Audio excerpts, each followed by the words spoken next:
So India has banned 59 applications with Chinese links, including hugely popular TikTok and the UC browser as well, saying that they were prejudicial to sovereignty, integrity, security of the country. The ban, which comes in the backdrop of the current standoff along the LAC in Ladakh with the Chinese troops, it is also applicable on other applications which have Chinese links in them.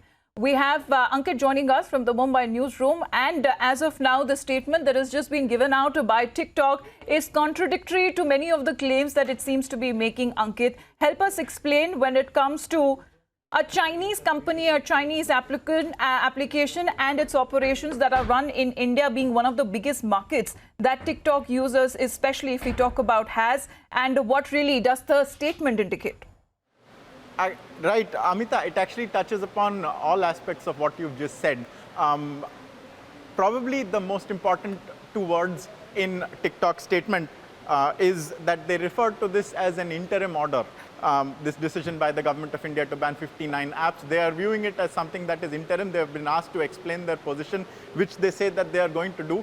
But along with that, they go on to really tout themselves a lot in terms of their impact on the Indian internet. They say that they have democratized the internet by making it available in 14 Indian languages in another active portion of their statement. Now, that just goes to show how big a market India is for TikTok. And if you compound this 59 times, you figure out how big a market it is for Chinese internet companies. The ban on TikTok appears to have hit home because this statement has come just, I think, I would say about an hour after TikTok went down from the Play Store. So TikTok can no longer be downloaded on the Indian internet. Only people who still have the app on their phone and already downloaded it before can access it. But that universe is going to grow far smaller, I think, as time goes on, as the ban comes into effect fully. So in its statement, TikTok is also very painstakingly, it is trying to say that it does not share any of its users' data with any government, especially the Chinese government. It has gone on to name the Chinese government directly.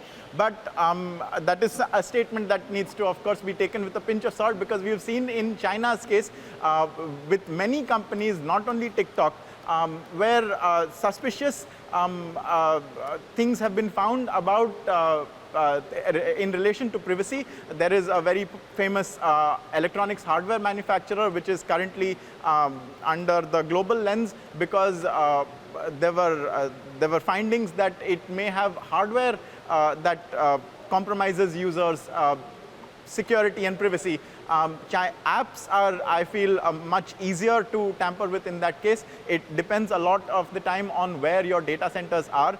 And the nature of how China deals with the internet is that the internet is available to it to do as it wishes to. If it wants, it can block other countries' internet applications from being used on its soil, but it treats the internet as though it is some sort of fiefdom of its own. So really speaking, we needn't take everything that TikTok has said to mean precisely what it claims to be saying. There may be a lot more to it, and it is definitely trying to sidestep what looks to be a very uncertain future for it in India.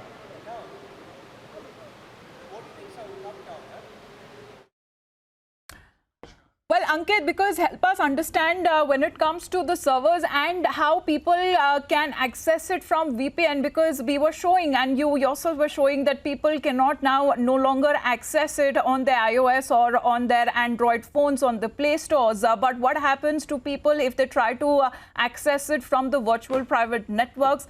Many of those applications that they may have uninstalled for now, but their accounts continue to remain active. Actually, you know, if I may just spin the argument on its head, perhaps it is a good idea for people to be able to access their accounts for a limited period on VPN or via any other means, especially if they already have the app installed, because then they needn't lose out on their own data. For instance, if I have a TikTok app, if I have a TikTok account, I can very quickly download all my content off my TikTok account so that all of it is saved. It is no big secret that TikTok is one among numerous such applications. It is perhaps the most popular, but there are a number of India-made applications that are ready-made substitutes for TikTok. In fact, right now on Republic World, we have a substitute, an Indian-made substitute for each of the 59 apps that have been taken down because of their Chinese origin and because they pose a threat to India. You can go to, all the viewers can go to republicworld.com right now, and if they want, they can peruse the list of 59 India-made applications that can swap each of the 59 Chinese applications. So for a TikTok user, if you are worried that now you will not have access to your old videos anymore, do not worry. You can quickly download it and you can find an alternative and you can use that. That is perhaps something that is good in this case. And eventually TikTok will no longer be available. It will become harder and harder. This is just the start.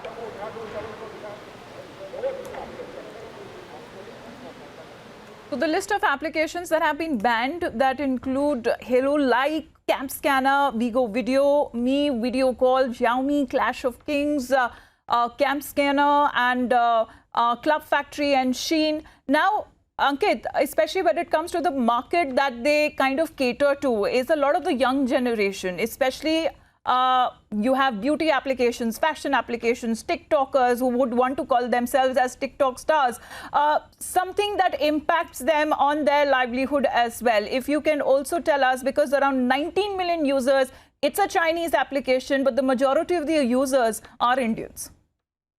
Precisely, they are young and impressionable. That is another reason that perhaps they need to be protected a little bit.